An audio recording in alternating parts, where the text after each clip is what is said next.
Hey!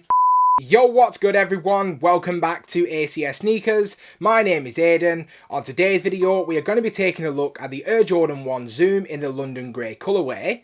But before we get into that, like I always do, I want to welcome back my returning viewers, and to any new viewers, welcome to the channel. We do release brand new sneaker content just like this each and every week. So do make sure to smash that subscribe button. Also, make sure the bell notification is switched on so you never miss a video. And without any further ado, let's go ahead and get into the intro.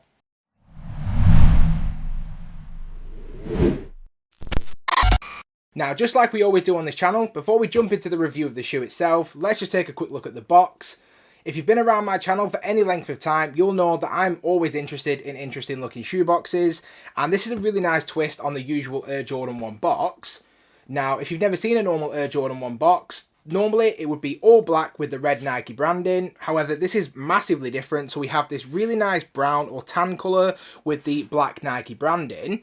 If we take a quick look at the label now, which reads Air Jordan 1 Zoom Air CMFT in the Photon Dust LT Smoke Grey colourway. Now, this is a personal pair, as you'll be able to tell from the size label, as it is a UK size 9. Now, normally this is where we say, let's go ahead and get straight into the review, but if we actually take off the lid of the box itself, just place that down there. As you can see, it's really nicely packaged. The shoes themselves are actually individually packaged as well, which is a really nice detail. We do also have this little pull out here, and this just basically shows you exactly how the Zoom Air was made. Really nice detail if you ask me. Not something you see with every release, obviously, but it just goes to show that, you know, when you get these limited releases like this, or these specific colorways for a specific region, they always seem to put a little bit more effort in than just your standard release.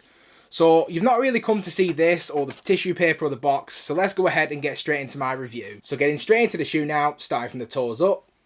Now, the toe box itself has been constructed of this really nice premium grey tumbled leather.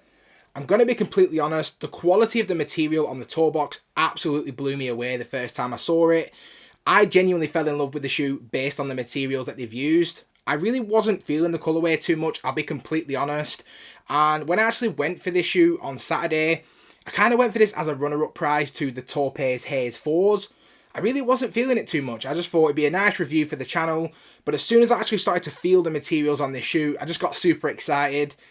It's just one of those things where the quality outweighs the actual colourway of the shoe. So if you were looking for a really well done shoe, you definitely won't be disappointed on this particular colourway. Now, I personally don't like creases on the toe box of my shoes, so I will be using a Crease Defender by Sneak Defender.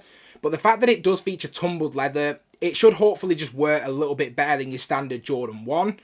I would definitely argue that the toe box materials alone are much better than any Jordan 1 that I currently have in my collection. But then if we actually take a look around the toe box itself, now, around the toe, we do have this really nice, smooth, smoke grey leather, which also wraps up through the eye stays as well. But actually, if you look at the bottom portion of the eye stays, I thought this was the same smoke grey leather, but it's actually more of a nubuck or suede combination. Really nice feeling under hand, really has that premium feeling as well. Unfortunately, it doesn't have that two-tone element where if you brush your finger one way, it changes colour. But it still feels like a really nice suede or nice nubuck material in my opinion. But then if we just continue further back the shoe itself, on both the lateral and medial side of the shoe, we do have that really nice plush tumbled paneling on either side. Now, the Nike Swoosh has radically changed from any other Jordan 1 that I've seen. So they've actually cut it out of the shoe itself and they've replaced it with this really nice textile material. The closest way I could describe it is, if you guys who are watching this video have kids or remember being a kid, when you get those little pop-up books and they have all those different textile materials and you just run your finger across it and it lets them, you know, feel and know what those different materials are. That's the closest thing that I can actually think of when I actually run my finger across this material. But then just continuing further back the shoe itself, around the ankle collar as well as around the heel, we do have more of that really nice smoke grey smooth leather. Now, on the ankle collar, we do actually have this navy blue wings logo. And for those of you that are watching this video to this point, if you don't already know, this shoe is specifically inspired by the urban landscape of London. And that's why we have this really nice embossed tag that's actually put onto the laces as well. Now, one of the things that apparently is part of the inspiration for London as well is that the navy blue on the wings logo relates to the River Thames. Now, I've personally been to London and the river ain't blue as far as I'm concerned. We have more of murky brown waters here. But that's really just one of those little things that I'm probably just nitpicking at. I really do like the overall thought process that's gone into this colourway. I really am appreciating all these subtle natural colours, and I think generally they've absolutely smashed it out of the park. I think the colourway is definitely something you can wear in most conditions. I really wouldn't advise you to wear this in like the winter time, because I just don't feel like this colourway would work then. But if you're planning on wearing this through summer, I think you're going to have absolutely no issues at all. Now moving down to the midsole, here we have this almost off-white pre-aged midsole. Switching to the outsole of the shoe now, here we have this really nice smoke grey rubber outsole. Now the outsole of the shoe does actually incorporate Zoom Air cushioning, which definitely makes this the most comfortable Jordan 1 that you'll ever find. I've been an advocate for the Zoom Air cushioning to be incorporated into all Jordan 1s. I get they'll probably never incorporate it into OG colourways because of the fact that they want to keep those as close to the retros as they possibly can do. But for any new colourways, I can't see why you can't just incorporate Zoom Air cushioning. If you've ever worn a Jordan 1 before, let's be honest, they're not very comfortable. I don't find them very comfortable. I find them comfortable for the limited time that I'm in them, because I do wear them at very specific times of day, specific times of year. But in general, it's not a go-to. It's not the most comfortable shoe for me, at least. But this is completely different. I'd argue that this is one of the most comfortable shoes that I'll have in my collection. The only thing that I would say that's probably a little bit more comfortable is Ultra Boost that you might find in like an Ultra Boost Adidas or a Yeezy 350. That's the only time I've ever found a shoe to be more comfortable than this. Now, I do also have the Air Jordan 1 Zoom Creators, and I've worn them a lot more than, say, my Jordan 1 Moccas or my Jordan 1 Vault Gold, which are pretty much still DS at this point. But on that note, the fact that this shoe does incorporate Zoom Air cushioning does actually affect the overall fit of the shoe itself when you actually compare it to the standard Air Jordan 1. Now, if you've never owned any of the Air Jordan 1 Zooms, this might come as a complete surprise to you, but because of how thick the cushioning actually is, it actually makes the shoe a little bit more narrow than, say, any of the other colourways I've already mentioned. So when it actually does come to sizing, I've heard a lot of people saying going up a half size is in your best interest. I personally have gone true to size in this colourway as well as in my creators, both of which fit me perfectly fine, and I've had absolutely no issues with when it comes to sizing. But in that scenario, what I would highly recommend is if there's any chance for you to try a shoe before buying, I would highly recommend you do so, just so you can understand the best fit for you.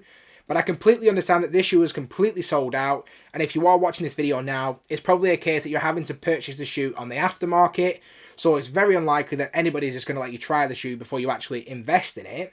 So if that is to be the case, I would recommend going a half size up, just because of everything I've heard from other people's experiences. But if you want to take my word and do what I do, I've gone true to size, and so far I've had absolutely no issues. But just then continuing back up the shoe to the centre, in the centre of the shoe itself we do have the smoke grey flat shoelaces. The laces themselves do sit atop what I consider to be a salmon nylon tongue. I'm not exactly sure if that's the colour that they've gone for, if that's even the actual name for the colour itself. I'm just going to go with salmon, and that's what I think it looks like. But then continuing up the laces to the top of the tongue, we actually have this patch in the centre with the Zoom Air branding, and the patch itself is actually more of that tumbled leather, but in white this time.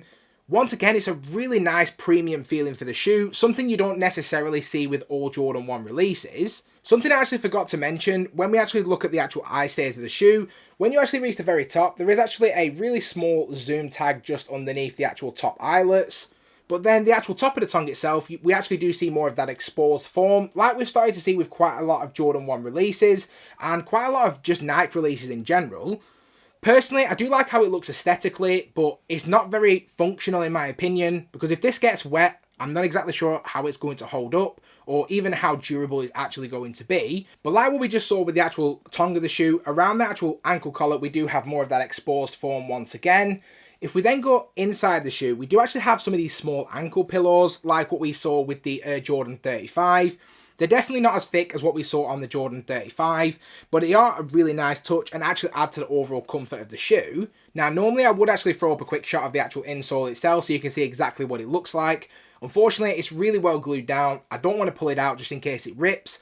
So the actual insole of the shoe itself is in more of that smoke grey colour with the Zoom Air branding. Now that just about wraps up the actual overview of the shoe itself, so if we now go ahead and get straight into my opinions on the shoe. So just to sum up, in terms of my overall opinion on the shoe itself, I do give the Air Jordan 1 Zoom in the London Grey colourway a very respectable 9 out of 10. Now for me, I fell in love with the shoe the minute I got it out of the box and started to examine the materials on the shoe.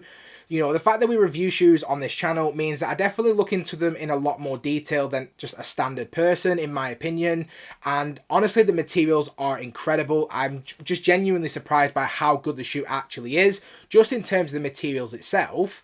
Now, the colourway for me is decent, but it's definitely not something I was expecting to like as much as I actually do. It's a really nice and subtle colourway, something you can throw on, and it doesn't really take too much thought to actually how you're going to wear it and when you're going to wear it as well. So I'm genuinely blown away by this shoe. If you managed to grab this on Saturday, I'd love to know what your opinions are as well. And if you didn't manage to cop for retail, or you're looking to pick this up on the resale market, make sure to leave me a comment in the comment section below, because I do make sure to respond to every single comment that gets left on my videos, and it is always truly appreciated. So if you've stuck around to this point in the video, I want to say a massive thank you. If you are new to the channel and you haven't yet subscribed, please go ahead and smash that subscribe button. Also, make sure the bell notification is switched on so you never miss a video just like this, and I hope to see you all again in the next one.